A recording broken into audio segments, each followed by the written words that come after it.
Assalamualaikum warahmatullahi wabarakatuh. Salam sejahtera bagi kita semua. Pada kesempatan kali ini kita akan membahas soal-soal topik 5 yakni mengenai integral. Oke, tanpa berlama-lama lagi langsung kita next ke soal yang pertama. Soal pertama ada mengenai antiturunan yakni integral tak tentu. Nah, di sini soalnya ada integral dari e pangkat min 0,02 T dikali e pangkat min 0,313 T plus 4 dt. Di sini kita akan mengalihkan dahulu ini ke yang di dalam kurung. Ini dikali ini jadinya integral e pangkat min 0,15 T plus 4 dikali e pangkat min 0,02 T dt. Nah, setelah itu kita tahu bahwa apabila ada penjumlahan, integral ini bisa dipisah. Yang di sini yang pertama yang e pangkat min 0,15 dan yang kedua yang 4e min 0,02 T tadi. Setelah itu, kita juga tahu sifat integral selanjutnya 4 di sini suatu konstanta sehingga bisa kita tarik keluar. Oke. Setelah itu bisa langsung kita integralkan. Kita juga tahu kalau misalkan sebentar. Nah, apabila ada suatu bentuk e pangkat fx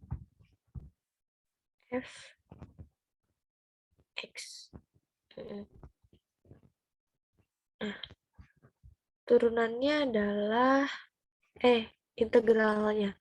Integralnya adalah 1 per f maaf jelek 1 per f aksen x dikali e pangkat fx. Oke.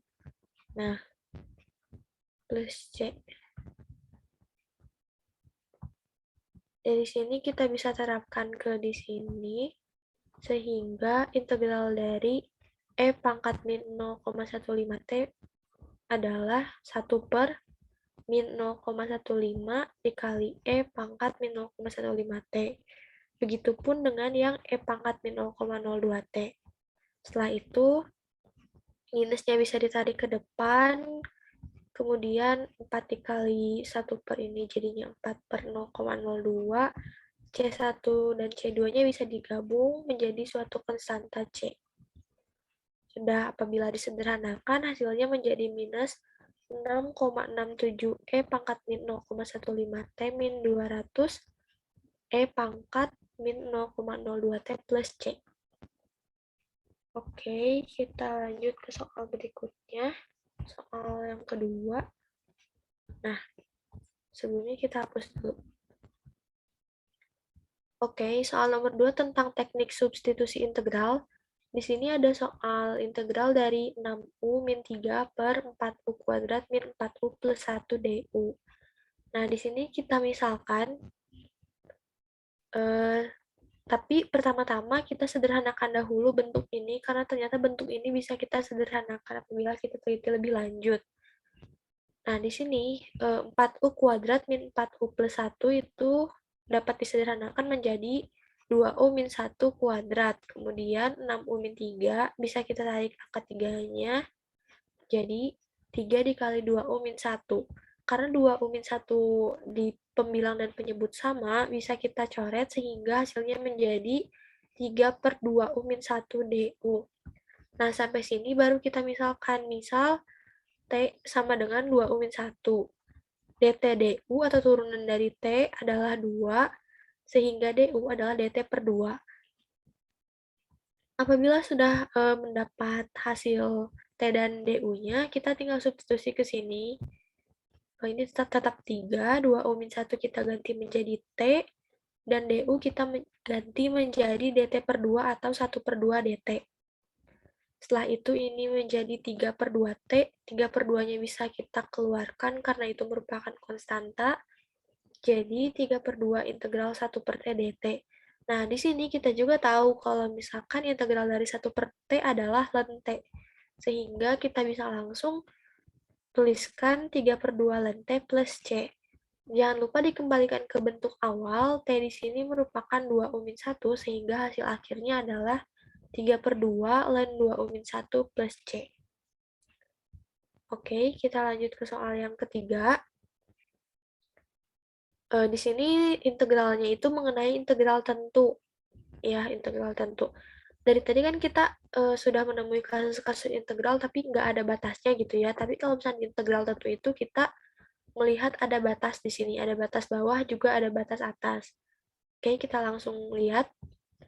Di sini aku mengubah bentuk 1 per X menjadi X pangkat min 1 dan 1 per X kuadrat menjadi bentuk X pangkat min 2. Kenapa? Ini sebenarnya biar lebih mudah aja untuk mengintegralkannya gitu.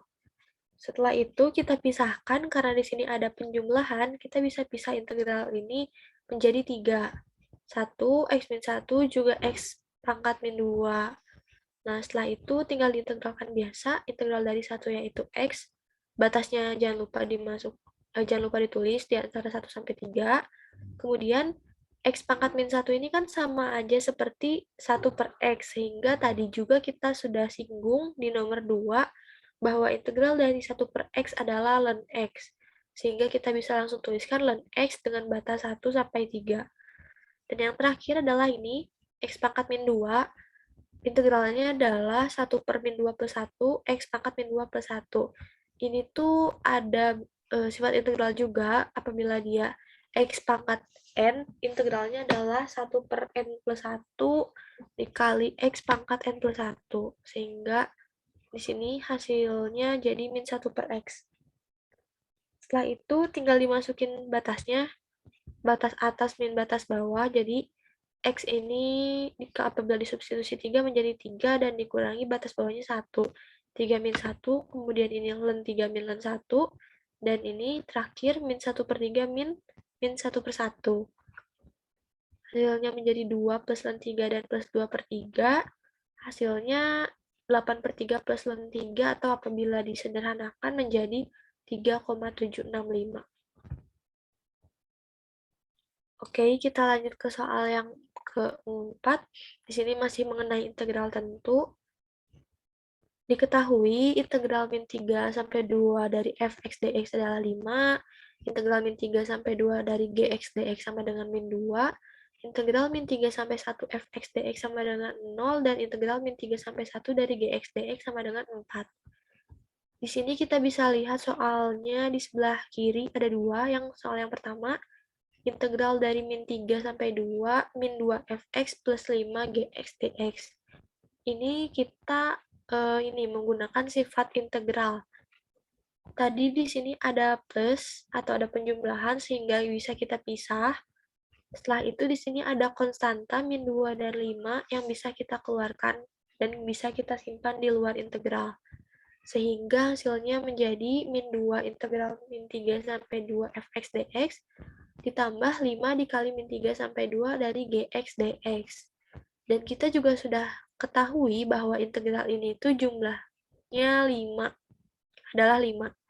Dan integral dari bentuk ini adalah min 2, sehingga tinggal kita substitusi. Dan hasilnya adalah minus 20.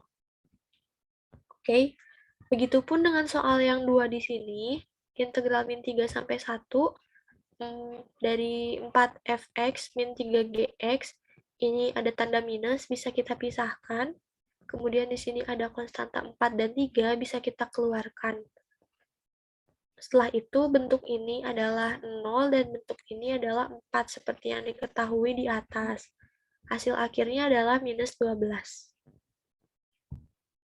Sepertinya cukup mudah. Oke, lanjut ke soal yang kelima, yakni soal tentang aplikasi luas di antara dua kurva. Di sebelah kiri terdapat dua kurva, kemudian terdapat daerah yang diarsir di antara dua kurva.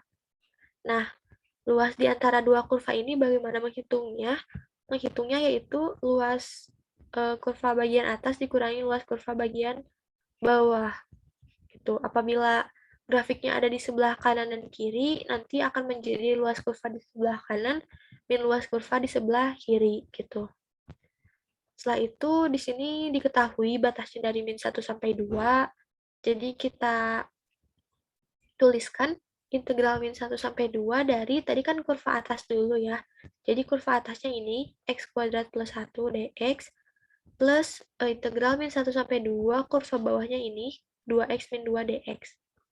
Setelah itu kita integralkan biasa, integral dari x kuadrat plus 1 itu menjadi 1 per 2 plus 1 x pangkat 2 plus 1 plus x, karena integral dari 1 itu x kan.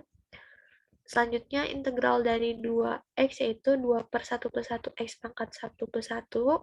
Ini menggunakan sifat yang tadi. Apabila ada integral x pangkat n, dia akan menjadi 1 per n plus 1 dikali x pangkat n plus 1. Oke, dan yang ini integral dari min 2 adalah min 2x. Jangan lupa batasnya dari min 1 sampai 2. Setelah itu disederhanakan menjadi ini, 1 per 3x pangkat 3 plus x, batasnya dari min 1 sampai 2, dan x kuadrat min 2x, batasnya juga dari min 1 sampai 2. Setelah itu disubstitusi, atas dikurangi bawah, ini, dan didapatkan hasilnya adalah 6 min 3, yakni 3. Jadi luas di antara dua kurva tersebut adalah 3 satuan. Gitu. Oke. Lanjut di soal yang terakhir atau soal yang ke-6. Masih tentang aplikasi, namun kali ini aplikasinya tentang nilai rata-rata fungsi. Soalnya, carilah nilai rata-rata fungsi di antara interval x di antara A dan B. Oke. Di sini diketahui fx-nya adalah x plus 1, batasnya min 1 sampai 1. Di sini tuh untuk mencari nilai rata-rata fungsi terdapat rumusnya tersendiri. Ya tinggal dimasukkan ke rumus dan mengolah integralnya. Rumusnya adalah 1 per B min A. B min A apabila dia berada di batas A sampai B. B min A. Oke. Integral A sampai B fx dx. Oke. F x dx. Nah, rumusnya seperti ini. Kemudian ini tinggal diterapkan saja ke soal yang ada. Jadinya 1 per B-nya 1, A-nya min 1, 1 min min 1, integral dari min 1 sampai 1, x plus 1 dx. Ini jadi 1 per 2. Integral dari x plus 1 itu berarti x kuadrat plus 2 plus x, batasnya dari min 1 sampai 1. Disubstitusi atas min bawah, disubstitusi 1 dan min 1. Hasil akhirnya 1 per 2 dikali 2 yakni 1. Jadi nilai rata-rata fungsinya adalah 1. Itu. Oke, sepertinya ini cukup mudah juga untuk dipahami. Semoga. Nah, terima kasih. Ini bentar, belum dihapus. Oke, terima kasih. Sekian. Mohon maaf apabila ada kesalahan. Apabila ada yang ingin ditanyakan, bisa langsung ditanyakan lewat OA lain. Juga untuk keperluan lainnya bisa langsung kunjungi Linktree Akademik Asrama. Referensi dari soal-soal ini didapat dari buku Calculus for Business Economics and the Social and Life Science edisi ke-10 tahun 2010 dari Hoffman dan Bradley. Oke, dan PPT ini dari SlideScope. Terima kasih. Sampai bertemu di pertemuan untuk membahas topik-topik selanjutnya.